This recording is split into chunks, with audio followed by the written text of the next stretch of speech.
And I was sort of sitting there thinking, there's no mystery here. And just sort of cogitating on the story.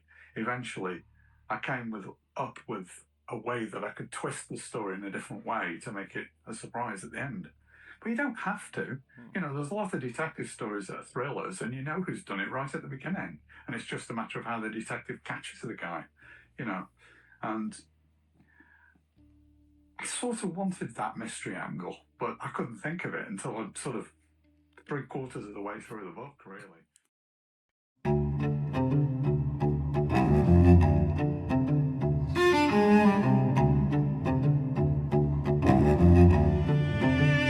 Fitz of Writing.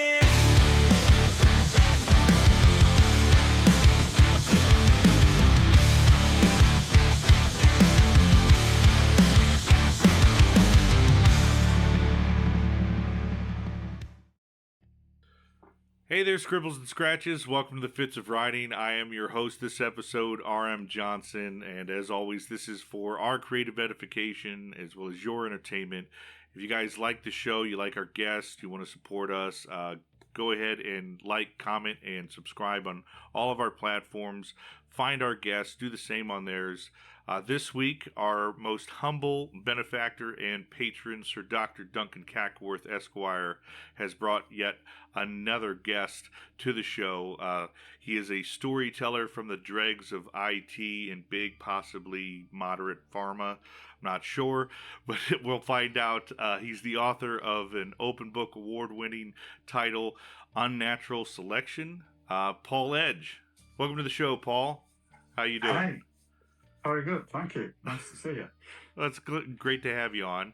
I kind of like to start off every interview, especially with new guests. I haven't had a repeat yet, so I don't know if I'll do it again when they come back on. But we like to kind of find out what, like how a writer's journey got started with our guests. So you want to tell us where your story begins? Yeah, sure. It started with a dream, I think, which is the strangest thing, but a lot of ideas for stories come up when I'm sort of dreaming in that sort of REM state. But I was working away. I got quite bored of my job at the time. And yeah, I'd worked for a big pharma for a while, but I sort of decided to leave and sort of backed off, and the job was pretty boring. So at lunchtimes, I started writing down the story from this dream. And it was a sci-fi series that I'd started, which was called The Summer Haven.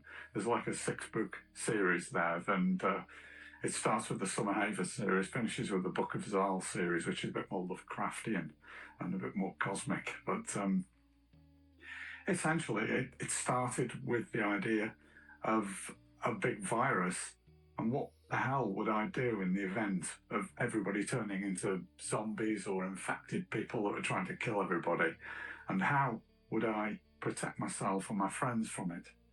And it just started as a journey, really. And I thought, well, first thing I need to do is probably get myself onto an island so I can see them coming and, find some weaponry.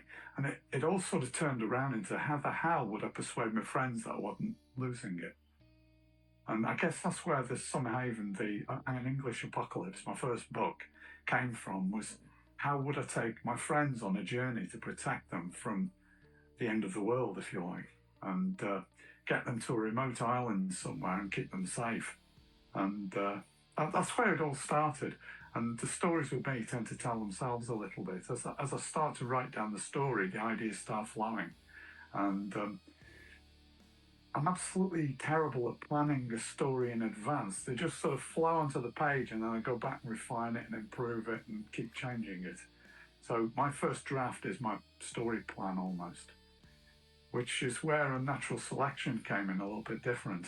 Because it's a detective story, I had to work completely the other way and plan the story out in fine detail. So I planned it out in fine detail, and I wrote it, and then I went back and changed it and altered it. And yeah, there you go. Well, I was it's a funny creative to backtrack a little bit. So the Summer Haven, that was the a post-apocalyptic story. Yes, that's right. Yes. Apocalypse aside, that is kind of a sweet gesture to just be like, hey, I essentially created a plan to how I'm going to take care of my friends if the world goes to so, Yeah. That's really I've never heard a story kind of coming from that origin of just like, yeah, I just want to see. I kind of like thought factoring, like what would I do if my friends needed me to save them. So that's it's kind of endearing. And then so Unnatural Selection is your newest title. Yes, it is. Yes. Okay, I was just a little confused based on your submission. I didn't know if that was like one that just came out, but you had one coming out more recent. So that is your more recent one. That's the one I want to talk about much heavier a little bit later. I do have one big question because in your submission you did relay some information. One of them was that you played jazz guitar. Yeah, that's right. Yeah, I wasn't good by jazz standards, but yeah, I spent a long time learning and became really quite mediocre. Oh man, you're killing me. Sorry, everybody. Fighting a cold, but that was also a genuine laugh.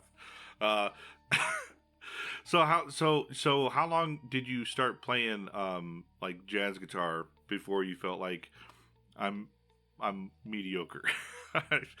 About 6 years. Oh, 2 wow. hours every single day. So I literally had lessons for 5 years, I think, and literally every day I was spending 2 hours. Obviously, it's fallen off a bit now because I can't spare the time. But yeah, I was really got to the point where I was eating, sleeping, and breathing jazz guitar, whilst holding down a job, of course. And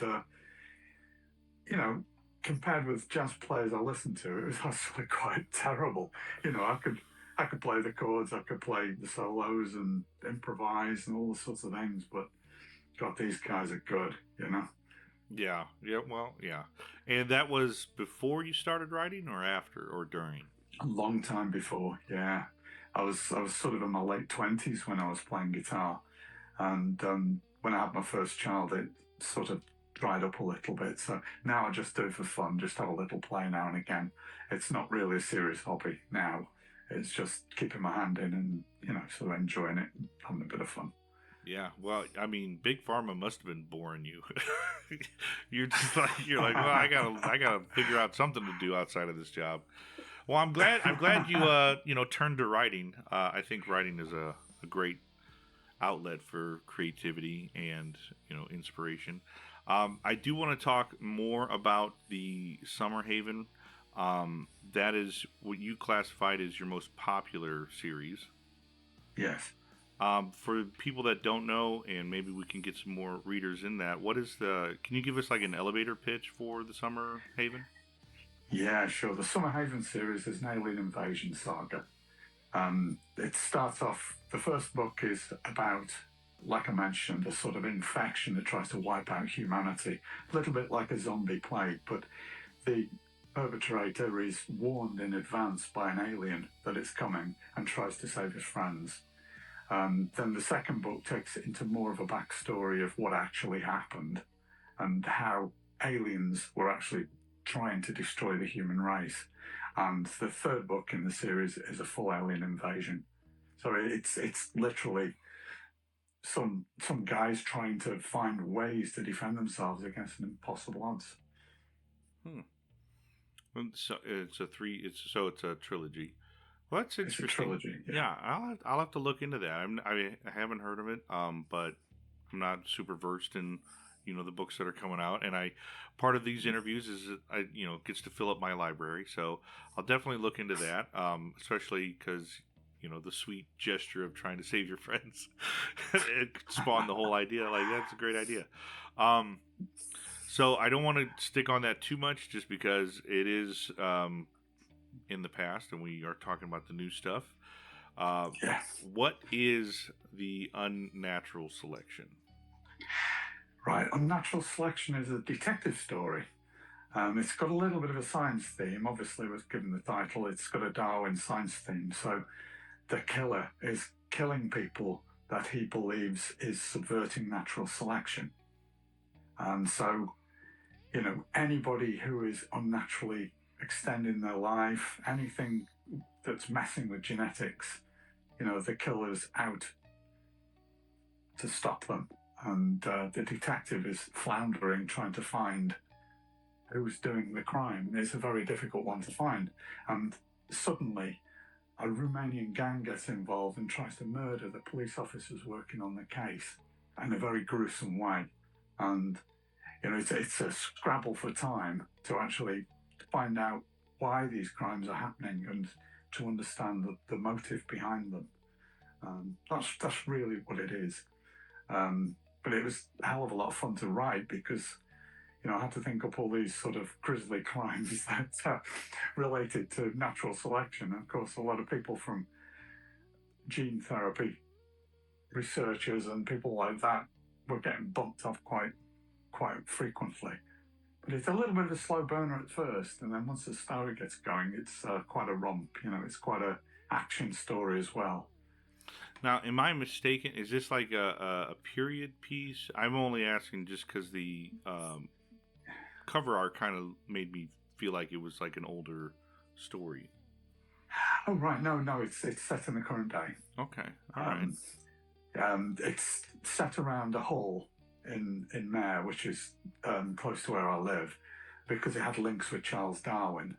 And, the hall is obviously a period building, but other than that, it's all set in current times. And it's all to do with sort of the science of altering genes and stuff like that. So that's the sort of theme behind the murders. I think the detective finds that, I don't know if you've heard of the Glutton Club, but Charles Darwin, in his old Cambridge days, used to have this club where they'd eat unusual animals. It's really tasteful. I have not heard of that. I think it got stopped by the university when they started to they had a dinner with brown owl as the main course. Oh yeah. And off the wall strange that is, but yeah, that's one of the threads that helps the guy to understand, how these people link that are involved in the crimes and starts to get an insight. But really wacky story about Charles Darwin, that one. And this is your first jaunt into like the detective kind of genre, I guess we'll call it. Yeah, it is. And but it all my stories are thrillers really, and they're quite fast moving. And this one's sort of meticulously planned with quite a mystery angle. A lot of people who've read the book so far that I know have said they didn't see the ending coming. It's quite a surprise, and that's hard to plan for somebody who writes books organically the way I do. Yeah. I actually I have a very similar situation I'm trying to build in. Maybe you can give me some advice. I'm trying to do a similar thing. I've never done like noir detective stories before, and I'm trying to do like a modern one. And I feel like I'm moving way too fast, but it's also like I don't have like it's not like a mystery.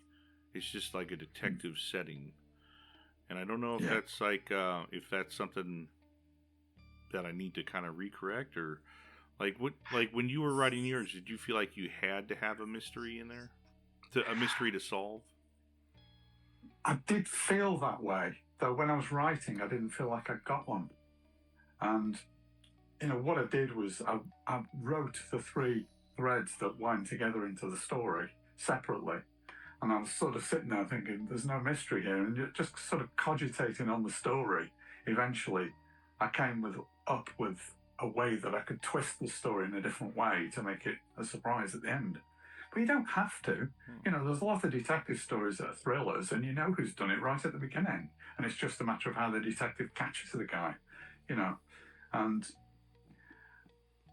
I sort of wanted that mystery angle, but I couldn't think of it until I'd sort of 3/4 of the way through the book, really. And then suddenly it came to me, and all these threads just came together. And it was just, I don't know, it was luck or magic or what, but it just sort of all fitted together in the end. Yeah, I think you and I are both of the same ilk in regards of like being a pantser over a plotter. I couldn't plot a story to save my life. So yeah, I definitely get what you're saying there. Yeah, I'll have to maybe just kind of have faith that it'll figure itself out as I'm writing it. Yeah. Do you think you're gonna continue with this kind of style? Um, yes, I have written a sequel. It's only in draft form at the moment, and I'm still doing a lot of work on it.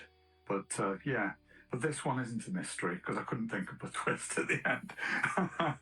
So it's more of a thriller. But yeah. So who would you say we'll stick with your first one, not gonna make you talk about sure. your in Sure. progress book. But in Unnatural Selection, who do you feel like is your favorite character? Let me ask that in two ways. Yeah. Who is your favorite character, and who do you suspect your readers will like more? Right. I think there's a character called Artie, which is like his name for his initials, which is Richard Thomas. So it's Artie, you see. So he calls himself Artie. Good. And I guess there's a lot of me in this character because he's essentially an eccentric. Well, I was going to say he's an eccentric millionaire, which rules me out straight away, doesn't it? But the eccentric bit, anyway, is me. And, you know, he just comes out with a lot of random stuff and a lot of random conspiracy theories. And he seems like he's absolutely bonkers, yet he's really, really hyper intelligent underneath. And he's a very strange character. And he's involved in actually finding the thread that links the murders together. When a Romanian gang are trying to kill them all at the same time, you know, and he's just such an off-the-wall character to fit into a stiff detective story because the main character has got like a pole up his backside and it's just really stiff. And I guess the challenge for him is to learn to be more flexible and to challenge problems in different ways in order to survive. And, you know, his life's in danger and he has to change. So Jim is the main protagonist, but this Artie character is just so wacky. And I guess his influence on the main character sort of changes him, almost creates a sense of humour in him. Because as the story goes on, the main character, Jim, he sort of starts trying out jokes and things, and they don't work very well.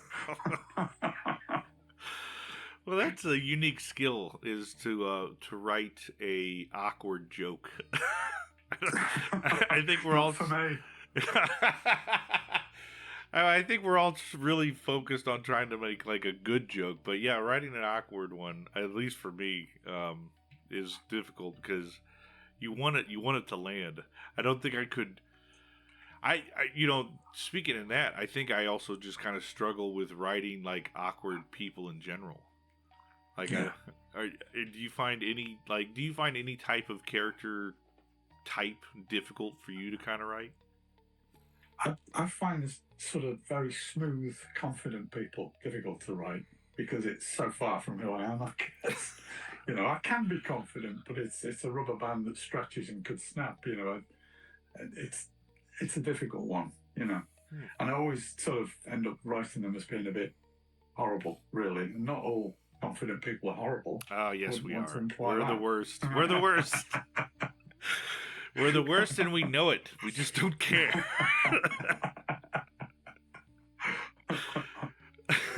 Well, I'm going to take a small break here so we can insert a commercial from our wonderful patron, my God, I'm going to get fired if I don't say his name right. Sir Dr. Duncan Cackworth, Esquire. Greetings, scribbles and scratches. I am positively spellbound to announce my incredible contest. A free writing competition designed to reward those daring few who are striving to stride the hard road to publication. Yes, free I say. No entry fees, no hidden curses, no genre restrictions. To enter, simply request a submission form and submit. And the winner, the glorious winner shall receive top-tier professional grade line, proof, and copy editing from a best-selling editor, completely free. Up to 30,000 words or half the book, whichever comes first. a guaranteed interview, and additional promotion from the Fitz of Writing upon publication. So, Scribbles and Scratches, request the form. Submit with confidence. This has been Sir Dr. Duncan Cackleworth, Esquire, reminding you that ink, when properly wielded, can create the most incredible of things. Strike the like, and semper scribe. All right, so we're gonna kind of open it up to a more general discussion. What kind of elements do you feel like when you're writing attract you the most into storytelling? Like, what do you feel like I need to add these in the stories that I'm writing? I think being different is a big thing for me. I don't want to write a story that's like everybody else's stories. You read so many, especially in the detective genre, you get the same sort of gumshoes wandering around finding books and matches that they follow. It was finding a way of solving a crime that is so different than anybody's done, and trying to be creative in that way is hard, but it's actually really quite fun because it stimulates your brain. It makes you try and do stuff. I think the other thing for me is I am very cross-genre. When I wrote a sci-fi story, it's got horror, it's got supernatural, it's all linking things through like that, even sort of magic, they all sort of link through into being high technology. And that's been quite a theme for me. But when I was writing Unnatural Selection, I couldn't use any of these things. And, you can't solve a problem with magic anymore. You've got to plot the story out. It's difficult. But yeah, finding some way of being different is quite key. Not being run of the mill. And that's a big thing for me. I imagine that kind of branches into just smaller capillaries of either the story's going to be different, or my characters are going to be different, or maybe the way they solve said problem is going to be different. As long as something's different, you feel kind of satisfied with it being a good story. Yeah, I guess so. Yeah. Well, that's good. What authors do you feel like you've been reading that and kind of inspired you during your writer's journey in creating these stories? I guess with the sci-fi stuff, the series that I wrote originally, there's a lot of sort of, especially in the Book of Zal, the second trilogy of that series, there's a lot of Lovecraft in there. There's a lot of, there's always going to be Tolkien in everything I write, it is in the back of my mind. Stephen Donaldson's another big influence. Asimov. I don't know if you've heard of Robert Forward, writes sci-fi, hard sci-fi stuff. He's quite good.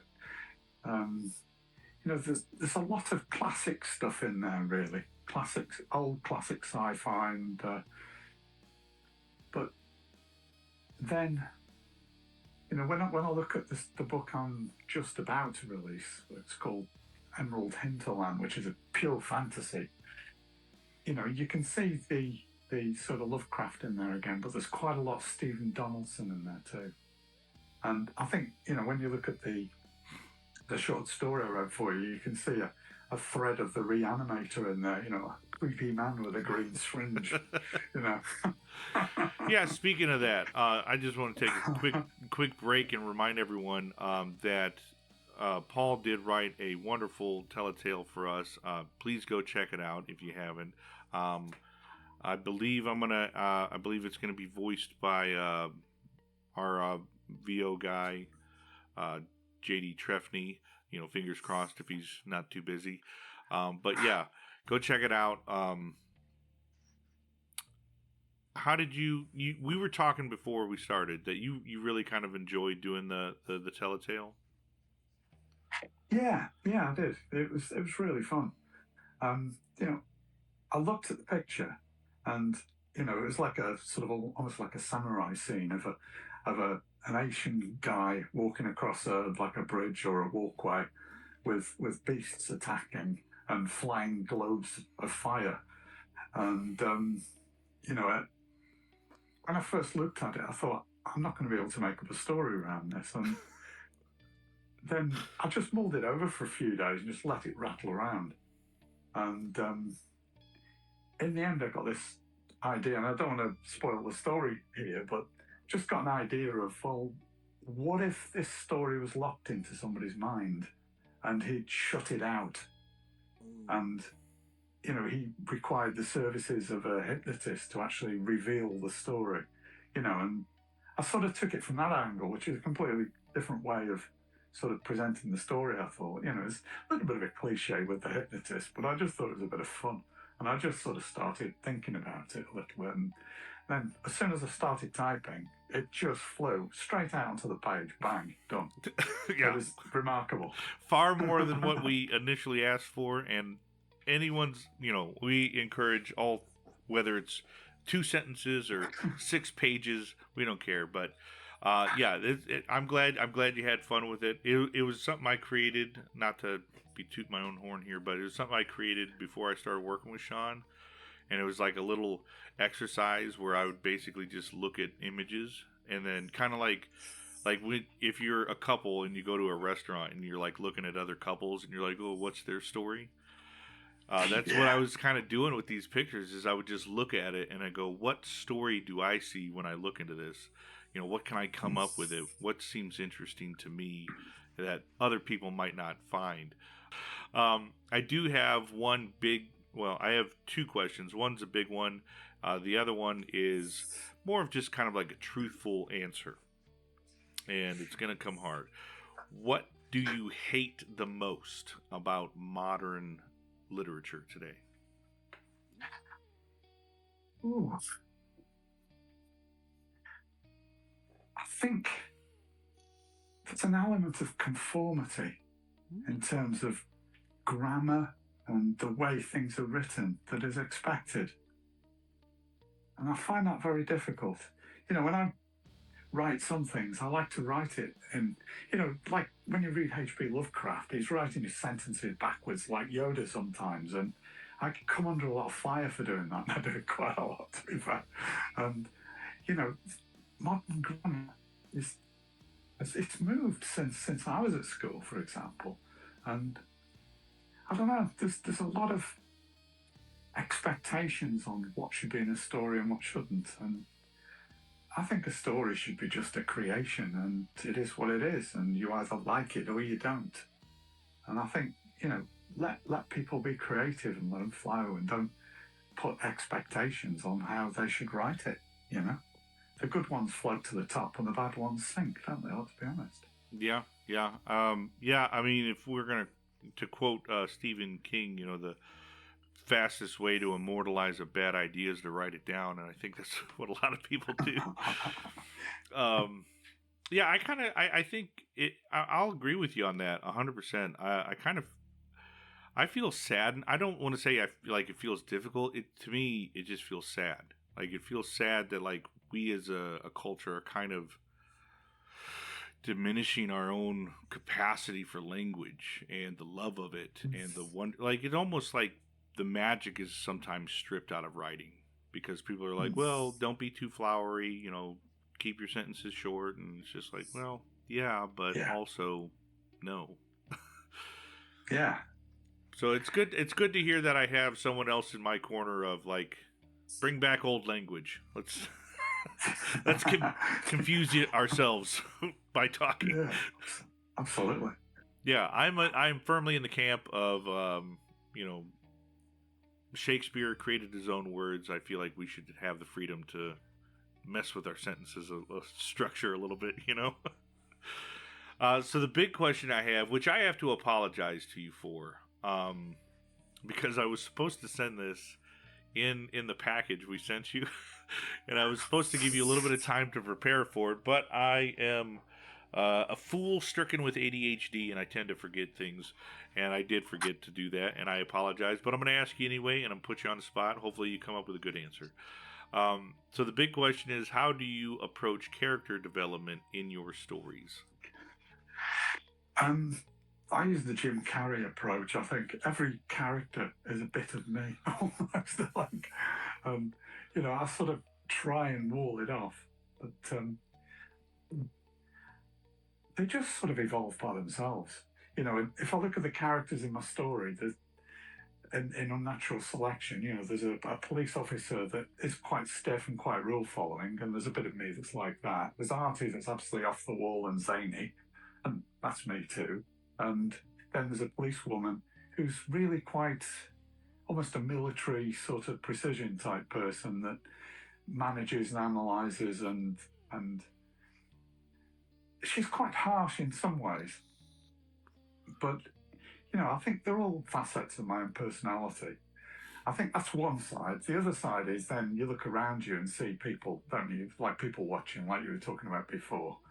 And you see people that you find interesting and you try and replicate on the page. And some people are extremely annoying and some people are fun, and but when you do replicate them, there's always a bit of yourself in them, I think. I'm not trying to put myself over as a crazy guy that's got 100 personalities running around like a playground inside my head, but No, it's only like 50. There's an element of truth. It's only like 50. Well, I'm glad you're having fun creating characters and telling these stories. I'm excited to see what else you come up with in the future. Have you just kind of stay in the realm of talking craft? Like, what's your process look like? Like, how long does it normally take you to produce? We'll just say your first draft, and then your editing after that. I think it's sort of a 50-50 balance almost. It takes me probably 4 to 6 months to put a draft together once I've got the initial idea. But then I tend to be iterative. Some people will write 3 chapters and that's done. It can go to the publisher and then they'll write the next 3 chapters, and I cannot do that. I have to write the whole book and go through it all again and over and over. I'm very iterative. And I guess, 4 to 6 months it takes me to get a draft out there. And then I sit down with my wife and we go through the book. She goes through the book and picks it to pieces and fixes things and spots inconsistencies and does all the usual stuff an editor would do. And to go through the books together 2 or 3 times, then it's probably a similar period of time. It's getting on for 6 months. So I chuck out a book every 12 months roughly at the moment, and it's a 50-50 split between draft and editing, really. But the first draft can take 3-4 months and it's finished within 6. And then how many rounds? So I guess this is a good question. Like, some people do rounds of edits. Like, they do a full scale edit, and then they feel like, okay, that's good. Let me send that to like alpha readers, and then they come back with their suggestions or whatever, and then you do another full scale edit. Or is yours more of like an evolving thing where you and your wife are just sitting down for 6 months, just constantly going back and reevaluating things? There's like three loops, I think. The first one is my wife takes the book and she goes through it on her own, and then chapter by chapter we sit together and go through her comments. That's the first stage. The second stage is I get an AI to read the book back to us. And so we sit there and listen to the book, and boy, do we come up with a lot of changes as a result of that process. And then the third stage with us is to do that again, but more from a point of view of the characters, and are they consistent and do they fit together. So, there's sort of 3 spins through the book in that editing phase, but then it goes out to alpha readers, and depending on the topic.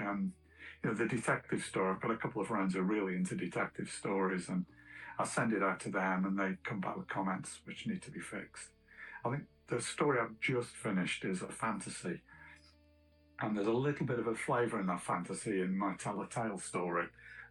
One of the characters from it is in that story too, and that's with the green syringe guy, and people then being transported to a fantasy land. But that story, I've got a completely different set of people who like fantasy stories, and it goes to them for comments. But yeah, there's definitely that third phase of alpha readers. It's really important. And how many? I mean, you can answer this if you want to. You don't have to. How many how many readers do you normally have in these groups, like in your alpha or beta reader groups? They're quite small. Just a handful of trusted friends, really. It's literally 2 or 3 key people and a couple of other people who tend to read them and go, yeah, that's good, and don't really give much feedback. Yeah, they're the helpful ones, aren't they? Names. Well, in a way, I get an overall feel from them as to whether it works. Whereas the other people are, sort of going into details like, oh, God, Japanese people won't have tattoos. That's crazy, Picking out little details and really helping with lots of stuff like that, Yeah. I think I get what you're saying with the aforementioned people there that we're not going to name, but yeah, they give you kind of like that. I guess it's, I don't want to. It's kind of like the layman's interpretation is like, if there's nothing glaring that needs to be fixed, it's an overall good story. They're satisfied, and that's a good market to know and to have, because those are the people that, like, if you have something bad in your story, they're going to tell you, and they're going to, these are big concerns, but the small stuff they're not going to sweat. And so, it's good to have those, and it's good to have the nitpickers, so that you can kind of figure out where you need to be in the middle. So that's awesome. That's awesome when you have a nice little circle there. Unfortunately, I'm struggling that with myself. Sean and I are trying to find a good source of beta readers for our own work right now. But I guess our search will just continue. I don't want to steal your people away from you. Well, I had fun having this conversation with you. I'm excited for the things to come out. I want everyone to, just one last time, go check out the Summer Haven and the Unnatural Selection. And what was the second one, the new one that you're working on coming out? The new one that's due to come out in the next couple of months is Emerald Hinterland. Keep an eye out for that. Which is a complete fantasy. A complete fantasy. I love how that sounds. Give everyone just one more time all where they can find you, all your socials and stuff, where they can find you, and then let us know where we can find those books too. Everything's going to be in the description, but I just want you to verbalize it for them. Yeah, sure. All the books are available on Amazon. They're also available on Audible, most of them. Not quite all of them yet, but within the next few months, everything will be on Audible. So all the Summer Haven series is on Audible, and Unnatural Selection is too. There's also pauljcedge.co.uk or pauljcedge.com. There's a lot of information about me, each of the books, the reviews, and the stories and where they come from. All that sort of information's in there. You can also get signed copies if you want them, though they're damned expensive if you live in Canada, but there you go. Postage is ridiculous. I've got, in social media is at pauljcedge. I've got a YouTube channel which is at pjcedge. The YouTube channel, I've created AI videos to mock up sort of like a trailer to each of my books, so you can get a rough idea. They're a bit hit and miss, I'll warn you, but it gives you a flavour of what the stories are like, and they're really fun to create, to be honest. But it gives you a flavour. But yeah, so that's everything really. Well, everyone, make sure you go check that stuff out. Again, pick up his books, support these authors. We love to have these guests on, but they're going to stop coming on if they're not getting the support. So please support them, support our channel. I would just one more time want to remind everyone about the incredible contest we have going on. All the details are in the descriptions. Well, if you click on the link, there's details in that. And keep an eye out for our Telltales Our guest Telltales we're continuing to try to push them out prior to the release of their episode, but keep an eye out for our monthly contest. I don't call it a contest, but our monthly challenge, where at the end, Sean and I will pick our favorite, and then we will provide the winner with a small audio-video package of their Telltale, much like our guests and the ones we do. Again, if you guys want to support our guests and the channel, please like, comment, and subscribe. Strike the like and semper-scribe. Is there anything else you want to add before we get off here, Paul? No, I think that's covered everything pretty much. Yeah, I think the only thing I'll say is Emerald Hinterland is a bit of an unusual story, and the lead character is actually trans, which is quite an unusual departure for me to write something a little bit different. And yeah, it's quite a weird fantasy story. It's not like Lord of the Rings, that's for sure. But yeah, well, that's exciting. Yeah, that's exciting. I'm excited for it to come out. Everyone, keep an eye out for it. Let's go ahead and fade to black.